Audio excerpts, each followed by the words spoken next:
The lawyer's office smelled of old leather and dust.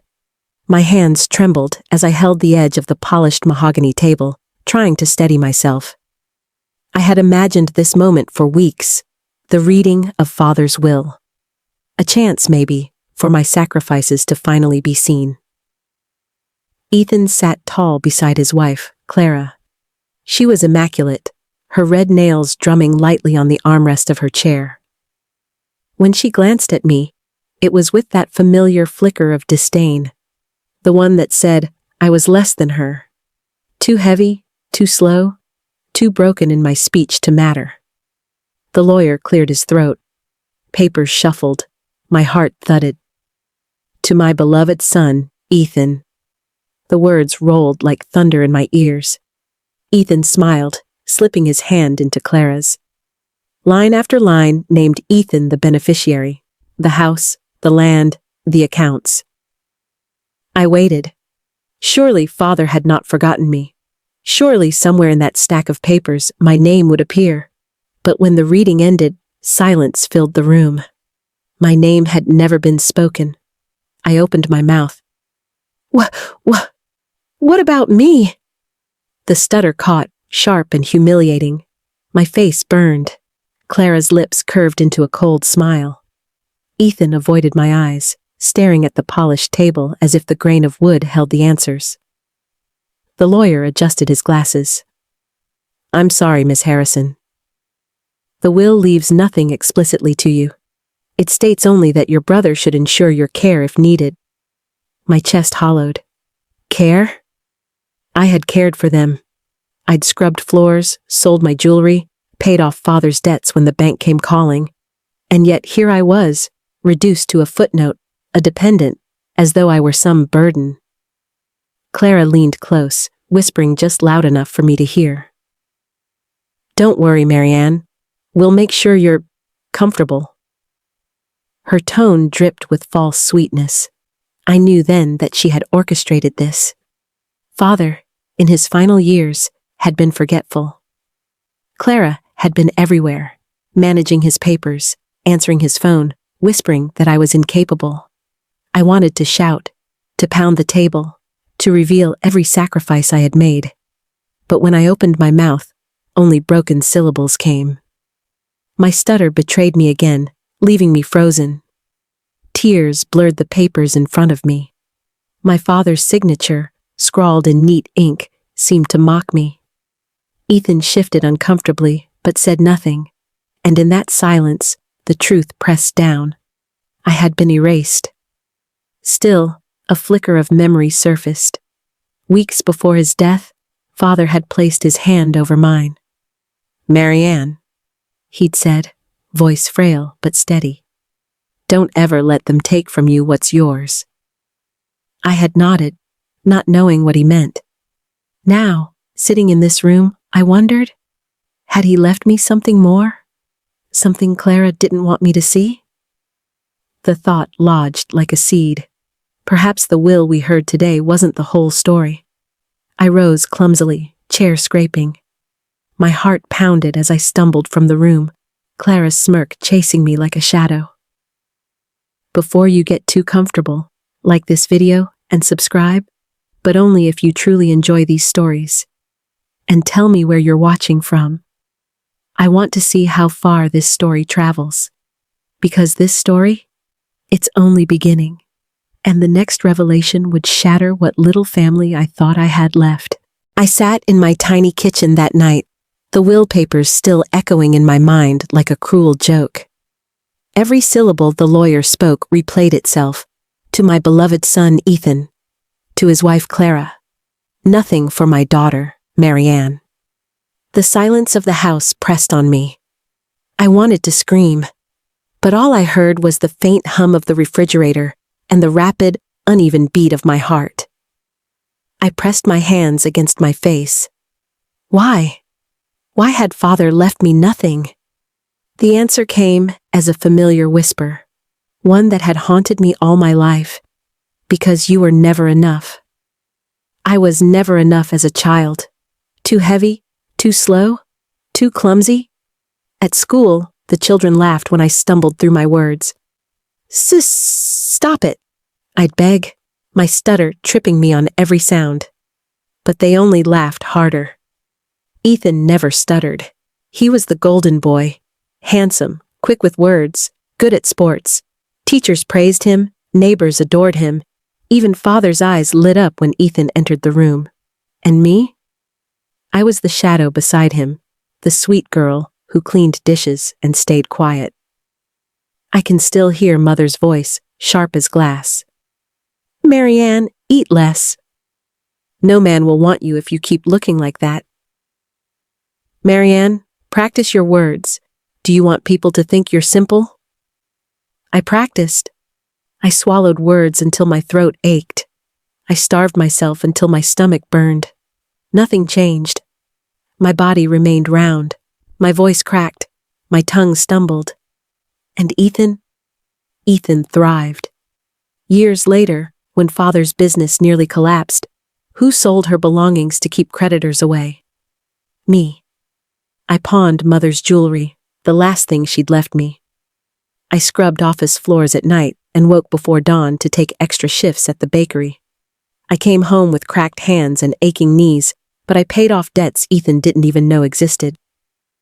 Father had looked at me once, tired eyes soft. "You've saved us, Marianne," he said. "One day, I'll make sure you're cared for." I clung to those words.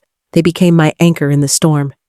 And yet, when the will was read, that anchor snapped, leaving me adrift. That night, I thought of Clara. Clara had entered Ethan's life like a queen stepping onto her throne. Elegant, slim, confident. When she first met me, she smiled too wide, her eyes glancing at my dress that clung too tightly to my body. I knew her type, women who measured worth by appearance. To her, I was nothing but a stuttering, overweight embarrassment to be tolerated. Over the years, she reinforced that belief with every subtle jab. "Marianne, dear, maybe you should try a darker color. It's more slimming." Or, "Don't worry about speaking at dinner. Ethan can explain better." Always said sweetly, always with poison underneath. I wanted to believe Father had seen through her. But what if he hadn't? What if Clara had convinced him I was unworthy, incapable of handling responsibility? The thought cut deep. I pulled out a box of old letters that night. Most were from Father, written during business trips. His handwriting was neat, firm. In one, he wrote, "Marianne, thank you for keeping the house in order. Your brother needs your steadiness more than he knows. I promise, when the time comes, you won't be left behind." My throat tightened. So why had I been left behind? Unless the will we heard today wasn't the will Father intended. It was a dangerous thought, one that sent shivers down my spine. Could Clara have tampered with it? She had been so close to Father in his last days, managing appointments, overseeing paperwork. She always insisted on helping, smiling as though she cared. But her eyes? Oh, her eyes. They told another story. Maybe I was paranoid. Maybe Father truly thought Ethan would care for me. But I remembered something else. A month before he died, Father had whispered to Ethan in the garden. I'd been hanging laundry nearby, pretending not to listen. His voice carried, rough but firm. "Promise me, son. Promise me you'll look after your sister. She has given everything Ethan had," nodded quickly. "Of course, Father. Don't worry." Now I wondered if that promise had been broken before Father was even in the ground. Sleep never came that night. I sat in the dark, staring at the box of letters, replaying every memory, every insult, every sacrifice, every time I tried to speak up but my tongue betrayed me. For years I had swallowed humiliation, but this time felt different. A seed of suspicion had been planted. If Clara had stolen what was mine, I would find out, even if my voice cracked, even if no one believed me, because I may not have been enough for them, but I needed to be enough for myself. And deep inside, I knew the truth was waiting, hidden, but alive. When I close my eyes, I still see it. The house that nearly slipped from our grasp years ago. Father's pride, mother's sanctuary, Ethan's playground, and my burden. It was 12 years ago when the bank's letter came. Father's business had been bleeding money, and the house was marked for foreclosure. Ethan was off chasing his career, charming investors, traveling abroad. Clara hadn't yet entered the picture. And me? I was there, scrubbing the kitchen floor when Father crumpled the letter in his shaking hands. "We'll lose everything," he muttered. His voice sounded smaller than I'd ever heard it. I remember the panic rising in me, the thought of strangers living in our home, of Father and me cast out. It clawed at my chest. Ethan was unreachable, weeks away in Europe. Someone had to act. So I did. I sold what little I had. My jewelry, the only heirlooms Mother left me. I pawned the locket she wore on her wedding day. I picked up shifts at night, mopping offices when the world slept. My body grew heavy with exhaustion, but the money grew slowly in the worn envelope I kept under my pillow. There were nights when my knees bled from scrubbing floors. My tongue swelled from swallowing words I wanted to shout at careless managers. But I stayed silent, worked harder. When the bank came again, I handed over the envelope. The clerk looked surprised at the thick stack of bills. "Are you sure, Miss Harrison? This is a family loan." "Shouldn't your father or brother?" "My family," I said, forcing the words past my stutter. "Deserves their home." He nodded, stamped the papers, and just like that, our home was saved. For years afterward, Father reminded me of that day. "You saved us, Marianne," he'd say, patting my hand. "This house stands because of you." But over time, the gratitude faded. Ethan returned, full of stories about deals and dinners, shaking hands with important men. Father beamed with pride. My sacrifice became a forgotten footnote. And when Clara married Ethan, she claimed the house as if it had always been hers. She repainted the walls, replaced the curtains, changed the locks without asking me. One day, I noticed her rearranging Father's old study. She picked up Mother's photo, smirked, and said, "It's amazing how a woman's touch can transform a place." Don't you think, Marianne? I wanted to scream that my blood and sweat had kept these walls standing. But instead, I nodded, my voice catching on my tongue. Now, after the will reading, Clara strutted through that same house like a queen. Guests admired the furniture she chose, the chandeliers she'd insisted on. No one knew that behind every polished surface were my sacrifices. And Ethan? Ethan said nothing. He allowed her to erase my part in the story. But I kept one thing hidden. In a drawer beneath my bed, folded carefully in a faded envelope, was the receipt from the bank, the final payment stamped with my name. Proof that I, not Clara, had saved the house. Proof that I wasn't the useless, stuttering shadow she wanted me to be. That night, after reliving the humiliation at the lawyer's office, I pulled out that envelope. My hands shook as I unfolded the yellowing paper. The ink was faint but legible. Paid in full by Margaret Harrison. A strange comfort washed over me. Even if they erased me from Father's will, they could not erase this truth. The next day, I brought the receipt to the kitchen table. Daniel, the neighbor, had stopped by to check on me. He'd been Father's friend, always respectful, always kind. His eyes softened when he saw my trembling hands. "What's that?" he asked. Proof," I stammered. "I saved the house." Daniel leaned closer, reading the faded words. He nodded slowly. "Keep this safe, Marianne. One day, you may need it." I frowned. "You think, Clara?" He sighed, glancing toward the window that overlooked Ethan's yard. I think Clara has built her life on other people's sacrifices.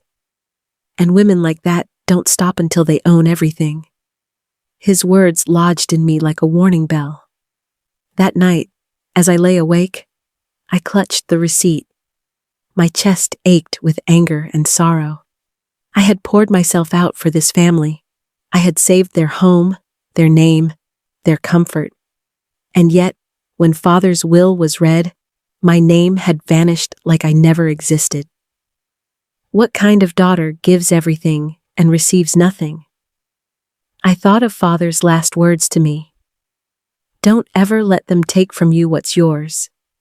Maybe this receipt was more than a piece of paper. Maybe it was a weapon. The question burned in my mind.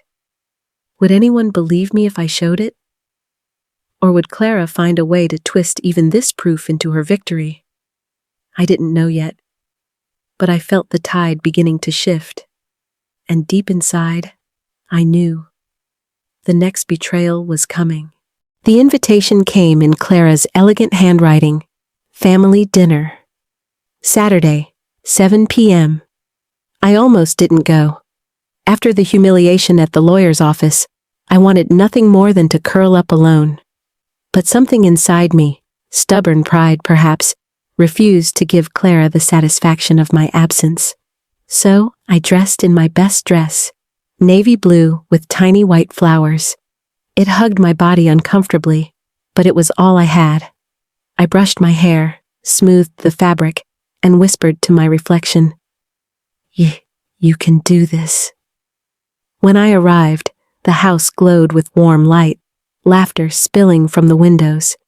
Inside, Clara floated through the room like a hostess from a magazine spread. Her smile was practiced perfection, but her eyes sharpened when they landed on me. "Marianne," she cooed, kissing the air near my cheek. "How lovely you look." The way she lingered on the word lovely told everyone it was a lie. Guests glanced at me, their smiles polite but pitying. At the dining table, Clara had arranged the seats strategically. Ethan sat at the head. She sat beside him. I was at the far end, between two distant cousins who barely remembered my name. The message was clear. I was an outsider in my own family. Dinner began with roast lamb, rich and fragrant. I served myself carefully, afraid of dropping food on my dress. Conversations swirled around me, business deals, vacations, expensive renovations. I tried to join in once, mentioning the new bakery down the street. My voice wavered. Their bread is..." Clara cut across me smoothly. "Oh yes, Ethan and I discovered it last week. Simply divine. But their coffee is far too bitter, don't you agree?" Everyone nodded, turning back to her. My words evaporated like smoke. As the evening wore on, Clara's jabs became sharper. "Marianne, darling, you're so good with chores. We must have you help with spring cleaning," she said, raising her glass. Laughter rippled through the table. My fork shook in my hand. My cheeks burned. I wanted to defend myself, but when I opened my mouth, my stutter trapped me. Clara tilted her head, mock sympathy in her eyes. "Oh, don't strain yourself, dear. We understand." The room chuckled. Ethan looked away, sipping his wine. He didn't stop her. He never did. Then Clara slipped. She leaned toward a cousin, lowering her voice. But not enough. When I organized Father Harrison's files, it was a nightmare. You wouldn't believe the state they were in, I froze. Organized Father's files? She hadn't been part of the family then, not officially. And Father had never trusted outsiders with his papers. But Clara had said it so casually, as if she belonged in that memory. The cousins nodded, unaware of the weight of her words. My heart pounded. If she'd had access to Father's files before his death, maybe she had tampered with the will. Dessert arrived, pumpkin pie, Father's favorite. Clara served Ethan the largest slice, herself the second, and me the smallest sliver, barely more than a taste. "Calories, darling," she whispered, her smile wide. You must be careful." The table erupted in laughter again. My hands trembled so hard the fork clattered against the plate. I wanted to scream, to reveal the receipt I had hidden in my drawer, to tell them how I'd saved this very house from the bank. But no one would listen. Not while Clara held the room in her manicured grip. As I left that night, I lingered in the hallway, staring at the family portraits on the wall. Ethan in his graduation gown, Clara in her wedding dress. Father, stern and proud, and me? Nowhere. I was a ghost in my own story. Clara appeared behind me, her perfume sweet and suffocating. "Don't take it so hard, Marianne," she purred. "Not everyone is meant to be the star of the family. Some of us shine brighter, some of us fade quietly, and that's all right." Her hand brushed my arm, gentle but cold. I wanted to pull away, but my body locked. She leaned close, her voice a whisper meant only for me. "You'll never win, darling. Not with your words, not with your looks. So why bother trying?" Her smile lingered as she turned away, calling cheerfully to Ethan. I stood frozen, her words echoing inside me. Maybe she was right. Maybe I could never outshine her. But deep down, I felt something else burning. Anger. And a question that wouldn't let me sleep that night. If she really handled Father's files, what exactly had she done to them? The answer, I knew, would change everything. A week after that humiliating dinner, another blow came. This one cut deeper, because it wasn't about money or property. It was about memory, about Mother. Mother's necklace. A simple gold chain with a delicate pendant shaped like a teardrop. She wore it every Sunday to church, her hand often resting lightly against it while she prayed. After she died, Father had placed it carefully into my palm. "It's yours now, Marianne," he'd whispered. "She wanted you to have it." I kept it in a small velvet box under my bed. Whenever the world felt too heavy, I opened that box, touched the pendant, and felt Mother close again. Until one morning, it was gone. I tore the room apart. Sheets flung, drawers emptied, floorboards checked. Nothing. Panic clawed at me. My sanctuary had vanished. I rushed to Father's old house, their house now. Clara greeted me at the door, her smile too wide. And there it was, around her neck, the teardrop pendant catching the morning light. My breath caught. That's She touched the pendant lightly. "Oh, this? Isn't it lovely? Henry gave it to me once, before he passed. Said I was the daughter he never had." Her words sliced through me. "That's a lie," I stammered, my chest heaving. It was Mother's." Clara tilted her head, her eyes wide with mock innocence. "Oh, Marianne, dear, are you sure? Maybe your memory isn't as strong as you think. You've been under so much stress lately. Perhaps you misplaced it?" Ethan appeared then, drawn by the voices. Clara turned to him, fingers brushing the pendant. "Darling, remember? Your father gifted me this necklace. He said it suited me." Ethan frowned, uncertain. His eyes darted between us. I vaguely recall something." "No," my voice cracked. "It's mine." "Father gave it to me." But the stutter tangled my words. Clara stepped forward smoothly, placing a comforting hand on my shoulder for show. "She's confused, Ethan." "Grief does that. Let's not upset her more," Ethan sighed. "Marianne, maybe you should rest. Clara wouldn't lie about this." The room spun. I wanted to scream, to shake him, to show him the truth. But my words faltered, caught in my throat. Clara's smile deepened as she ushered me out. That night, I sat in my small kitchen, tears dripping onto the empty velvet box. Doubt gnawed at me. Had I misplaced it? Had grief clouded my memory? But no. I remembered clearly. Father's warm hand, his whisper, the weight of the chain in my palm. That necklace was mine. The next day, Daniel knocked on my door. He hesitated when he saw my red eyes. "Marianne, are you all right?" I shook my head, holding up the empty box. Clara, she's wearing it."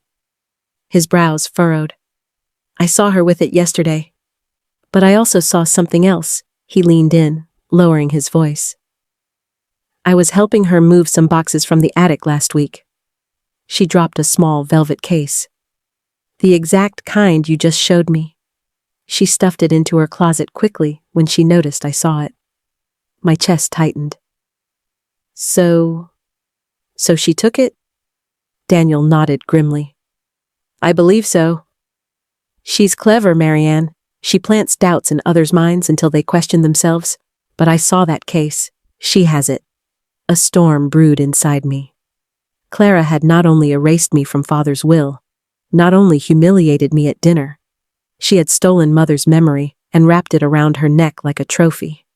I wanted to march to the house, rip the chain from her throat, and shout the truth. But fear held me back.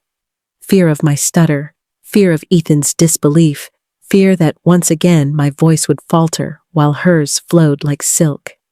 Instead, I sat with Daniel's words echoing in my mind. She's clever. She plants doubts. Maybe that was her true weapon, not just lies, but the ability to make others question their own reality. That evening, Clara posted a photo online, her smiling face framed by golden hair, the teardrop necklace gleaming at her throat. The caption read, "Family treasures, passed with love." Hundreds of likes, comments praising her elegance. Not one person knew the truth. I stared at the screen until my vision blurred. My mother's necklace, my father's promise, my sacrifices. One by one, Clara was stealing them all. But a flicker of resolve sparked in me. If she could twist the truth so easily, then I would have to find proof stronger than words. The receipt, the draft will, and maybe Daniel's quiet observations. One day, I would gather them all. One day, her lies would collapse under the weight of truth. But tonight, I sat in the dark, clutching the empty velvet box, and I whispered into the silence, "You can take my place. You can take my name, but you will not take my soul." Still, a question lingered like smoke in my mind. Would anyone ever believe me? Or had Clara already stolen even that? The days after the necklace incident blurred together. I went to work, I came home, I cooked my simple meals. But inside, a storm churned. Every time I thought of Clara's triumphant smile, of Ethan's blind trust, anger tightened around my chest. Then one evening, as I pulled weeds in the small patch of garden behind my house, Daniel appeared at the fence. His face looked troubled, his hands restless at his sides.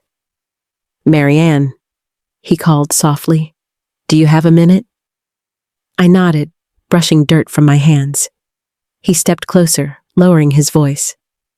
"I need to tell you something, but you have to promise to keep it between us." My heart stuttered. "Oh, of course." He leaned on the fence, eyes darting as if someone might overhear. "You know Clara's been parading around with that necklace. But that's not all. I've seen things, papers, files, that don't add up." A chill swept over me. What kind of papers?" "Documents from your father," he said. "Wills, bank letters." I helped Clara carry a box out of the attic a few weeks after Henry passed. She was frantic, like she didn't want me looking too closely. But I saw enough to know something wasn't right. I swallowed hard. Did you tell Ethan?" Daniel shook his head. "He wouldn't believe me. Clara has him wrapped around her finger. If I accuse her, she'll twist it, make me look like the jealous neighbor sticking his nose where it doesn't belong." My breath came short. The will. If Clara had meddled with father's papers, then maybe my suspicions were true. Daniel looked at me then, his gaze steady. "Marianne, I've always respected you. You're quiet, but I've seen the strength in you. The way you took care of your father when no one else did. Clara doesn't want the truth out, and that makes me think the truth could ruin her." My cheeks flushed. No one had spoken to me like that in years, with respect, with belief.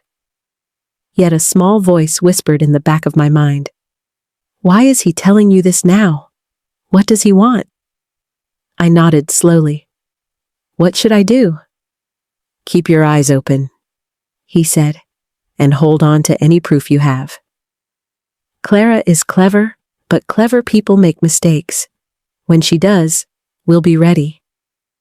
That night, I couldn't sleep. I paced the small living room, clutching the old receipt that proved I'd saved the house. Daniel's words replayed in my mind. We'll be ready. But ready for what? And why was he involving himself so closely? I remembered moments before. The way his gaze lingered a beat too long. The way his voice softened when he said he respected me. Was he protecting me? Or using me? The next day, I went to the grocery store. As I walked down the aisle, I overheard two women whispering. "Clara's necklace, did you see it? Supposedly an heirloom. She's lucky, marrying into money. Poor Marianne, though, left with nothing." Their voices stabbed me, not unkind, but careless. I pushed my cart quickly away, my chest tight. When I returned home, Daniel was waiting by my porch. "I checked something," he said without greeting. "That necklace? It's insured, under Ethan's name. Policy filed just a month before Henry died." My eyes widened. "What does that mean?" "It means Clara was preparing. Lining things up before anyone knew she'd have it. That's not just vanity, it's planning." A sick realization settled in my stomach. Clara wasn't improvising her thefts. She was orchestrating them like a chess game, and I was always the pawn. Daniel stepped closer. "Marianne, you're not imagining things.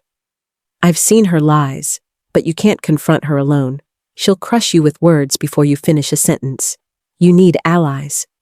Maybe me, I hesitated. Trust was dangerous, but loneliness was worse. "Why would you help me?" I asked. He paused, then smiled faintly. "Because truth matters. And because I can't stand watching her erase you." His answer warmed me, but doubt still lingered. If Clara discovered Daniel's loyalty, she would destroy him too. That night, I sat at my table, the empty velvet box in front of me, the receipt folded neatly beside it. I imagined Clara laughing with Ethan, sipping wine in the house I'd saved, wearing my mother's necklace like a crown. Daniel's warning echoed. Clever people make mistakes. Maybe Clara would slip again. Maybe one day I'd have enough proof to shatter her mask.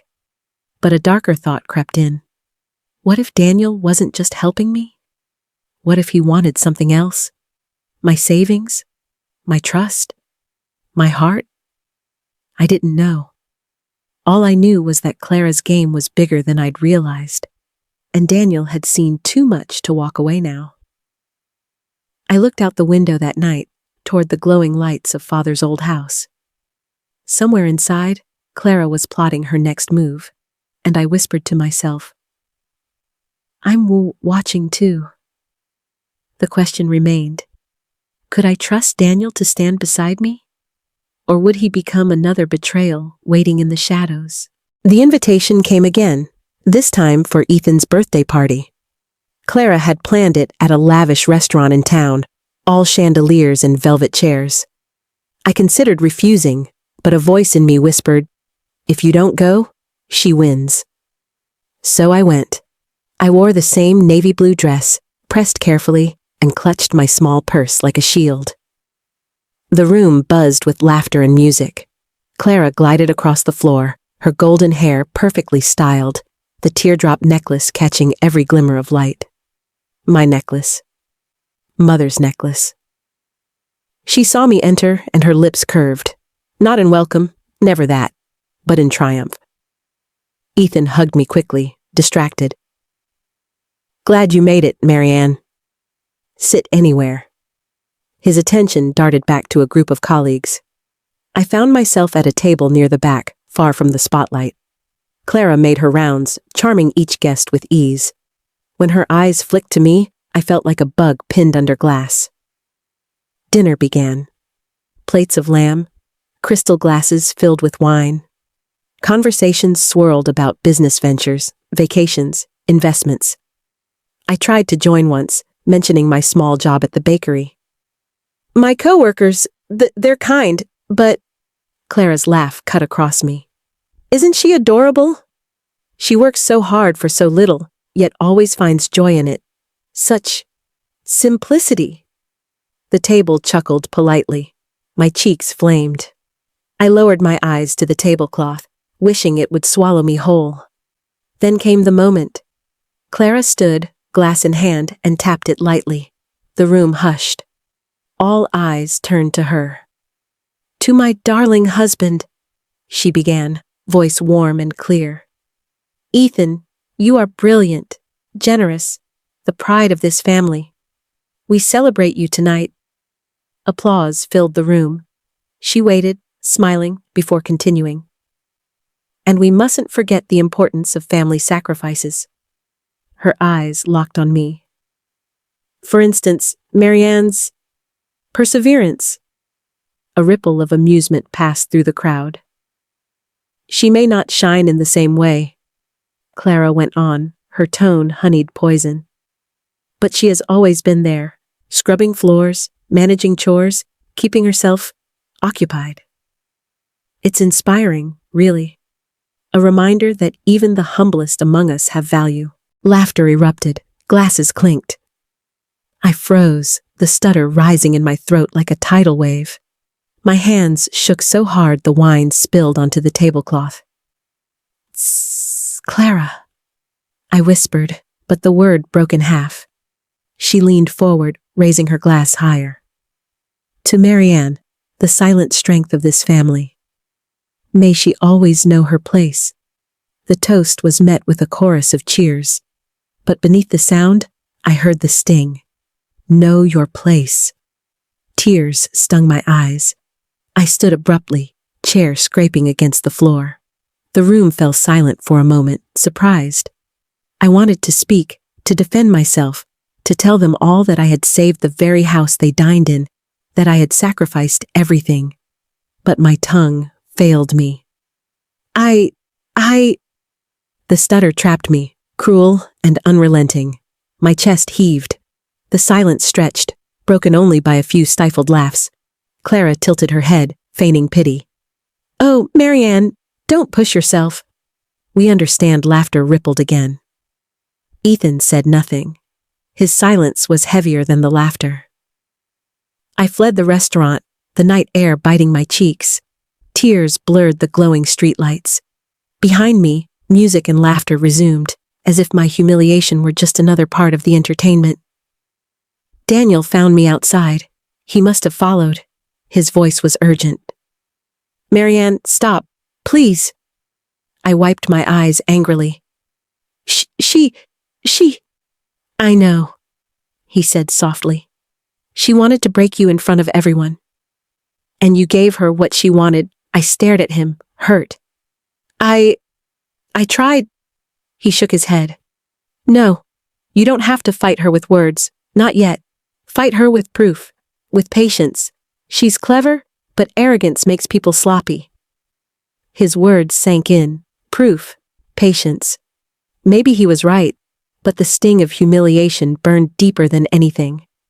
Later that night, a cousin sent me a message. I recorded Clara's toast. People should hear what she really said. My heart jolted. A recording. Proof of her cruelty. Maybe small, maybe not enough for court, but enough to show others her mask slipping. I listened to the audio, her words dripping with venom disguised as sweetness. May she always know her place? The world saw Clara as flawless, generous, kind. But I held a sliver of truth in my hands. It was a start. Still, as I lay awake, the question twisted in my mind. Would exposing her cruelty make people believe me, or only convince them further that I was bitter, desperate, pathetic? The morning after Ethan's birthday party, I felt hollow. Clara's toast played in my head again and again, her voice dripping with false sweetness. May she always know her place. But for the first time, I also heard the recording, played over and over on my phone, her mask slipping, the cruelty beneath the charm.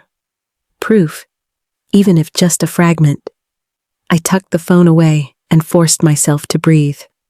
Father's words returned to me. Don't ever let them take from you what's yours. That was when I decided to dig. The old house was mine once in spirit, though never in law. Now it belonged to Ethan and Clara. I knew I couldn't wander freely, but there was still the attic at my place, the boxes father had left behind when he moved in with Ethan near the end. Dust choked the air as I climbed the narrow ladder.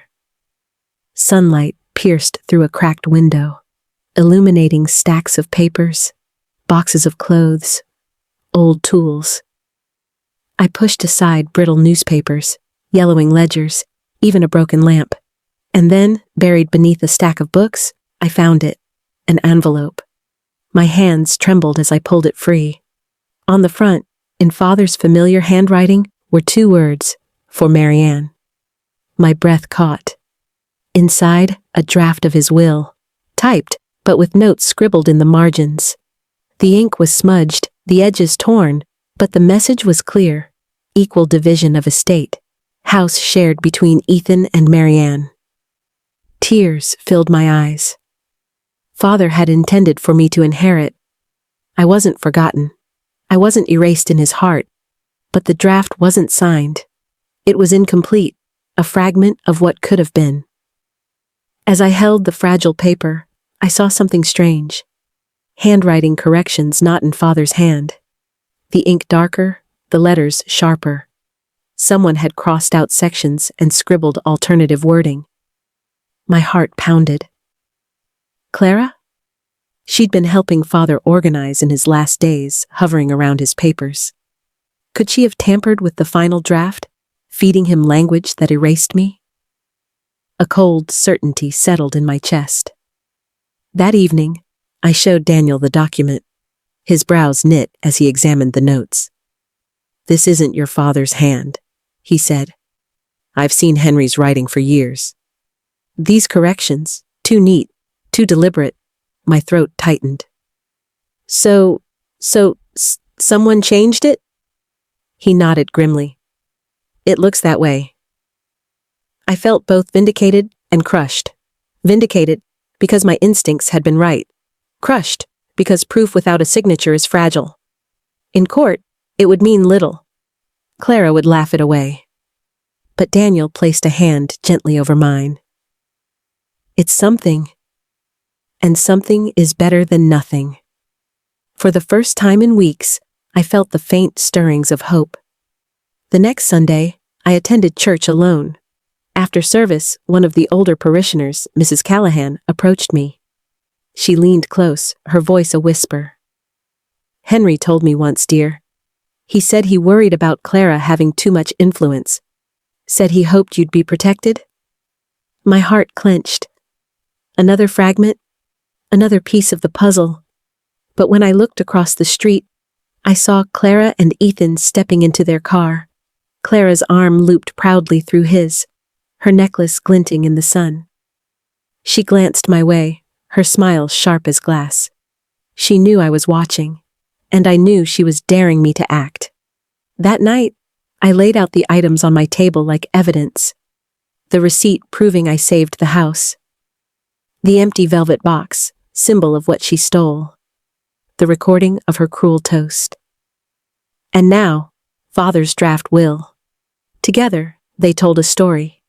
My story. But would anyone listen? Would Ethan, blinded by love? Would the family, charmed by Clara's grace? Or would they dismiss me as the bitter, overweight sister, stuttering through grievances that no one wanted to hear.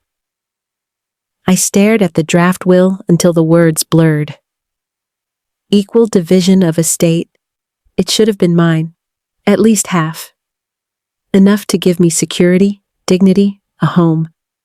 Instead, Clara wore my mother's necklace, lived in the house I saved, and basked in the inheritance Father never meant to deny me. That night, I whispered into the quiet, Father, I'll find the truth. And I felt a shiver of resolve, fragile but real. Still, one question haunted me as I folded the paper back into its envelope. If Clara forged Father's words once, what else had she forged? The answer, I feared, would unravel more than I was ready to face. I couldn't hold it in any longer. The draft will sat heavy in my purse, crinkled from my trembling hands. Clara's laughter still rang in my ears from that church parking lot. And Ethan's silence. Oh, his silence hurt more than her words ever could. So that night, I went to the house. Father's house, the one I'd saved. Lights glowed from the windows, and Clara's shadow drifted across the curtains. I rang the bell, my heart hammering. Ethan answered, surprise flickering in his eyes. Marianne? At this hour? I need to talk, I stammered. He hesitated, then nodded. Clara's asleep. Come in. The house smelled of expensive candles and polished wood. It didn't smell like Father anymore. I followed Ethan into his study, where he poured himself a drink. He offered me one, but I shook my head. My hands shook as I pulled the envelope from my purse and slid the draft will across the desk. Father meant for me to have half. Look, this was his doctor draft. Ethan frowned, picking up the paper. He read silently, lips tightening. Finally, he set it down, rubbing his temples. Marianne, he said quietly. Father worried about you. He wanted you cared for, yes. But Clara? She convinced him you couldn't handle responsibility. That leaving you property or money outright would only bring you stress. The words struck like a whip. She convinced him? Ethan, do you even hear yourself? That's not love. That's manipulation. He avoided my eyes. She only wanted what was best for you. My voice cracked. No. She wanted what was best for her. Memories flooded me. Father's hand squeezing mine. His whispered promise that I would never be left behind. And now Ethan sat across from me, shrugging off those promises as though they were childish dreams. Do you remember? I whispered. When Father was in the G garden? He made you promise. Promise you'd look after me. Ethan froze. His glass clinked against the table. I remember. Then why? My voice shook. Why let her erase me? His shoulders sagged. Because Clara said you couldn't manage it. She said it would only cause tension. She said you'd embarrass yourself or lose it somehow. And I believed her. The admission sliced through me. My own brother had doubted me, not because of proof, but because Clara painted me as weak. Anger surged. I slammed my palm against the desk. I saved this house. I paid Father's debts when you were traveling abroad. I scrubbed floors until my knees bled. And you believed I wasn't capable? Ethan flinched, guilt flashing in his eyes. Marianne, I didn't know. Of course you didn't. I cut in, my stutter sharp but steady this time. Because you never asked. Silence hung heavy. At last, Ethan whispered, Clara said she handled the paperwork with Father? She said it was what he wanted. I trusted her. There it was. Confirmation. Clara had touched the papers. She had guided his hand, maybe even forged his words, and Ethan had let her. I felt sick. You let her steal my life, I whispered. Ethan buried his face in his hands. I didn't mean to hurt you, but intentions didn't matter. The damage was done. I stood to leave, my legs unsteady. At the doorway, I turned back. One day, Ethan, you'll see what she's done. And when you do, remember this moment. Remember that you chose her silence over my voice. His eyes lifted, pained. Marianne? But I walked out, my pulse pounding. The night air was cold as I stepped outside. My breath fogged, mingling with the weight pressing on my chest. For years, I had told myself Ethan loved me, even if he was distant. For years, I thought family meant loyalty. But tonight, I saw the truth. He was weak. Too weak to stand against Clara's poison. And weakness, I realized, could be as dangerous as betrayal. When I reached my own house, Daniel was waiting on the porch. His expression was grave. You went to him, didn't you? He asked. I nodded. He admitted it. She told him I couldn't handle anything, and he believed her. Daniel clenched his jaw. Then she's winning. Unless you fight harder, I sank onto the steps, exhausted. I don't know how. He studied me for a long moment. Then maybe it's time you let me help. His words should have comforted me, but instead, a question gnawed at me as I stared into the darkness. Was Daniel truly my ally? Or another hand waiting to take what was left of me? Clara called it a family meeting. Her tone in the message was sweet, but I knew better. She was gathering the audience, and I was the entertainment. Still, I went, because if I didn't, she'd spin my absence into guilt.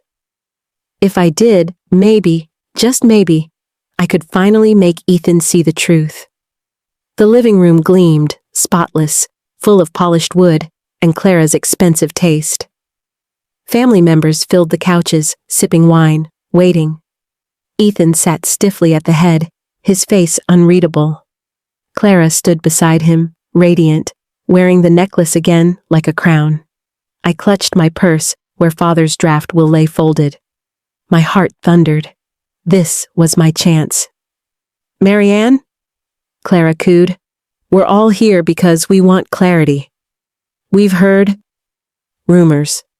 Her eyes sparkled with false innocence. Why don't you tell us what's troubling you?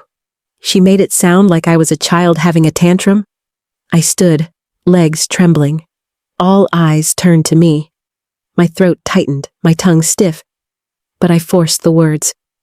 Father, didn't mean to leave me with nothing. Whispers rippled. I pulled out the draft will, holding it up with shaking hands. I found this. It says the estate was to be shared. Ethan's eyes widened. For a moment, hope flickered in my chest. But Clara stepped forward smoothly, plucking the paper from my hands. She unfolded it dramatically. Oh dear. This? She smiled at the room. It's an old draft. Not even signed. Anyone could have scribbled on it. Probably not even Henry. No. My voice cracked.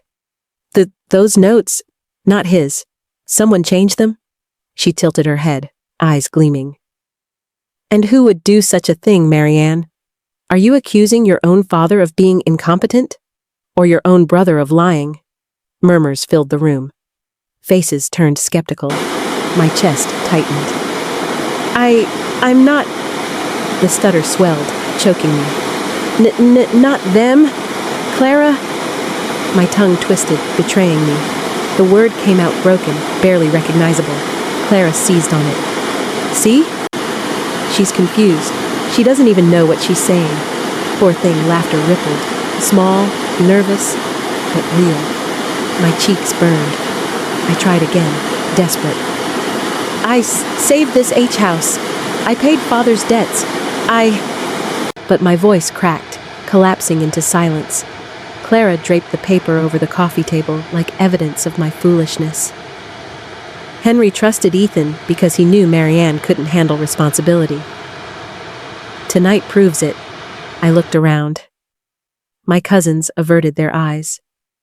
My aunt sipped her wine, uncomfortable. Not one voice rose to defend me, except one. Daniel, standing in the corner, spoke quietly. She's telling the truth. I saw Clara with Henry's papers. She was too eager, too controlling. That will is not what Henry wanted.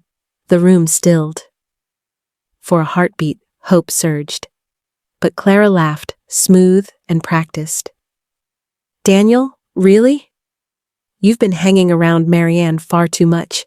Maybe you're hoping for her affection? It's touching, but desperate. And now you're inventing stories to please her gasps. Snickers. Eyes shifted from Clara to Daniel, suspicion dawning. Daniel's jaw tightened. That's not true. But the damage was done. Clara had flipped the narrative in seconds. Daniel looked defensive, exactly as she wanted. Ethan rose, his voice sharp. Enough. We're not here to play games. Marianne, I love you, but you need to stop this. Clara has been nothing but loyal. She supported me, supported this family. This obsession with the will, it has to end. His words crushed what little strength I had left. Loyal. That was the word he used for her, not for me. My legs gave out. I sank into the chair, silent, defeated. My hands shook so badly I nearly dropped my purse. The room blurred through my tears. Clara leaned close, whispering so only I could hear. See? Your voice can't save you. It never will. When the meeting ended, I stumbled out into the night. Daniel followed, furious. She twisted everything. She turned them all against you. I nodded numbly. She's right. My voice, fails me. It always has. He grabbed my shoulders, his eyes fierce. Then we'll find another way. Proof that can't be silenced.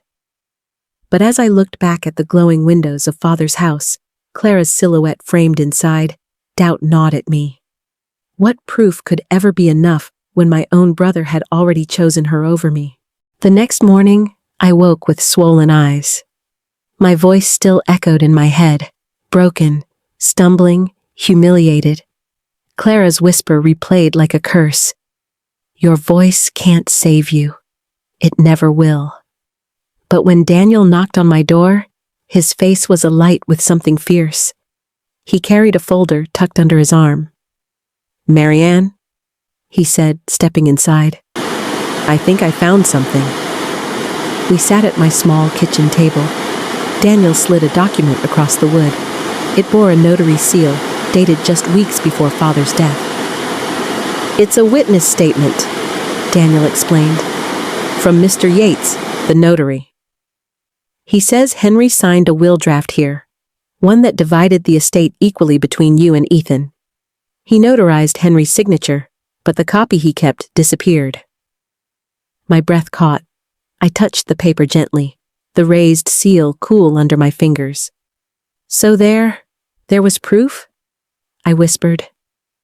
Yes, Daniel said, and this statement backs it up. If the draft vanished, someone took it. Someone who didn't want you included. I didn't have to say her name. It hung between us like smoke. Clara. That evening, we went back to Ethan's house. Daniel insisted. If you want him to open his eyes, this is the best chance. My legs felt like stone, but I followed. The study door creaked open, and there was Ethan, hunched over his desk. Clara wasn't in sight. I laid the notarized statement in front of him. Ethan, read this. Please. He scanned it slowly, frowning deeper with each line. His lips pressed thin. This doesn't make sense. Father never mentioned this to me. Because Clara kept it from you, I said, my voice shaking. She hid it. His eyes hardened. Stop. You can't keep accusing my wife without real proof. This is proof, Daniel cut in, his voice sharp. A notarized statement isn't gossip. It's legal. Your father intended for Marianne to inherit Ethan pushed the document back across the desk. It's circumstantial. Even if this man swears he saw Father sign something, without the will itself, it's meaningless. My stomach dropped. I had expected resistance, but not this complete dismissal. Just then, Clara entered, carrying a tray of tea.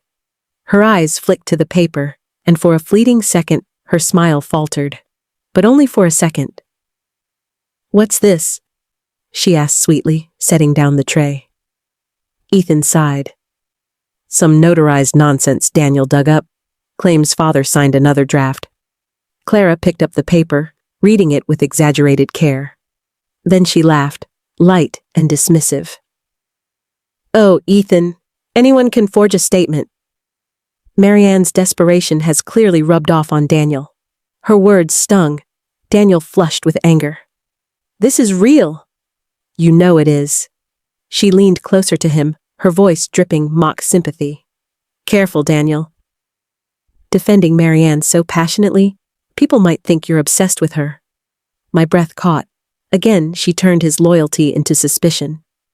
Ethan rubbed his temples, groaning. "Enough.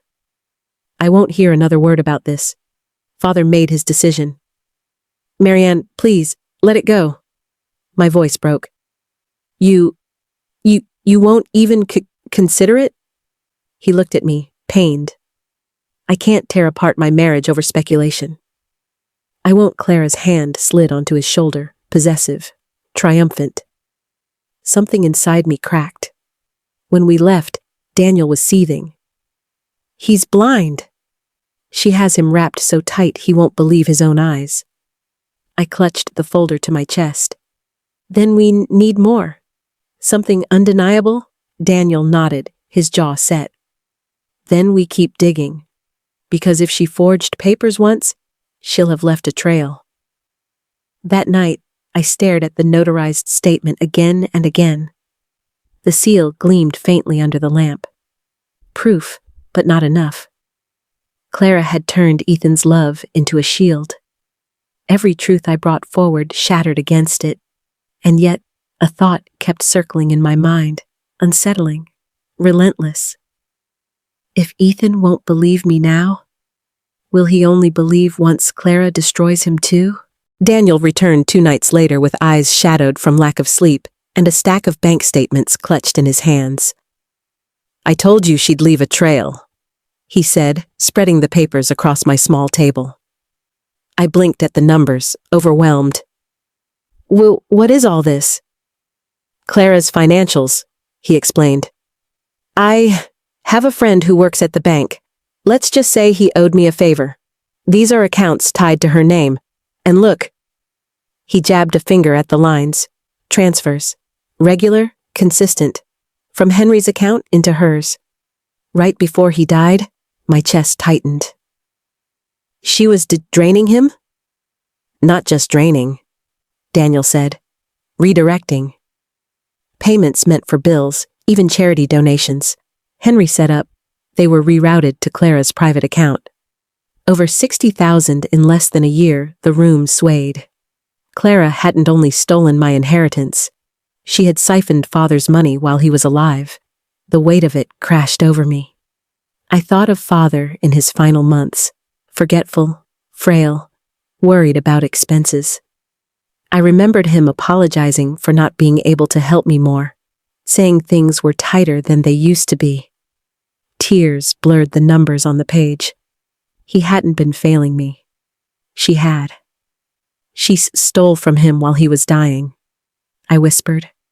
Daniel's eyes burned. And Ethan refuses to see it. But this isn't speculation. These are records, cold, hard proof. We debated all night. Should we confront Ethan again? Should we go to the police? To a lawyer? Fear gnawed at me. Clara was cunning.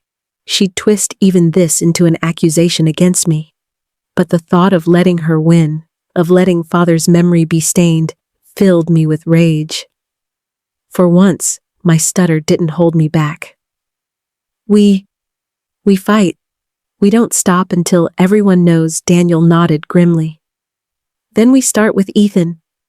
If he doesn't believe us after this, he never will. The next evening, we stormed into the house uninvited. Ethan looked up from the dining table, startled. Clara sat opposite him, sipping wine, smug as always. "Marianne," Ethan began, weary. "Please, No. My voice shook, but didn't break.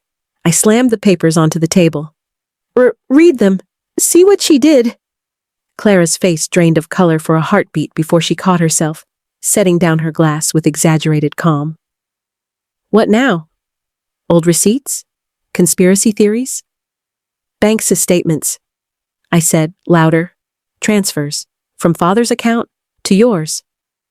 Ethan frowned, scanning the sheets, his brow furrowed deeper. Clara? She laughed lightly, too quickly. Ethan, please. These could be doctored. Do you think Marianne has suddenly become an accountant? Obviously, Daniel is feeding her nonsense. It's not nonsense, Daniel shot back. Look at the dates. Look at the amounts. Regular, systematic. Exactly when your father was slipping, Ethan's hands tightened on the paper. Clara, answer him. Her eyes hardened. The mask cracked. Fine. Yes, I moved money, for safekeeping. Your father was confused, making mistakes. I made sure nothing got lost.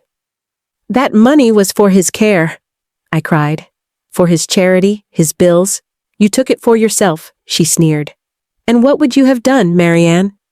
Spent it on more failed jobs? More pity parties? At least I put it to good use. The words sliced through me, but for the first time, Ethan didn't immediately defend her. He stared at the statements, silent. Daniel pressed forward. You see it now, Ethan. She didn't just manipulate the will. She bled your father dry. She robbed him while he was alive. Ethan's hands shook. Clara, tell me this isn't true.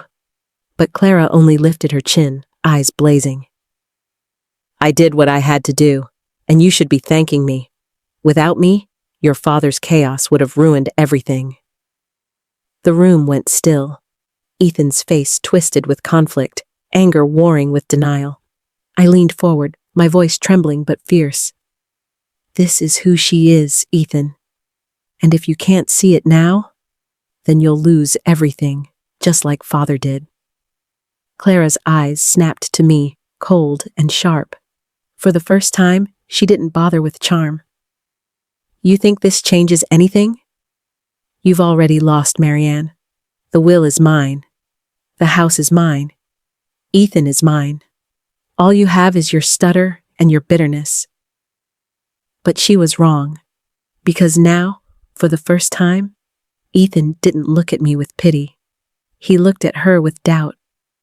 That night, as Daniel and I walked home, a fire burned in my chest. She had stolen money. She had manipulated father. And now, she had overplayed her hand.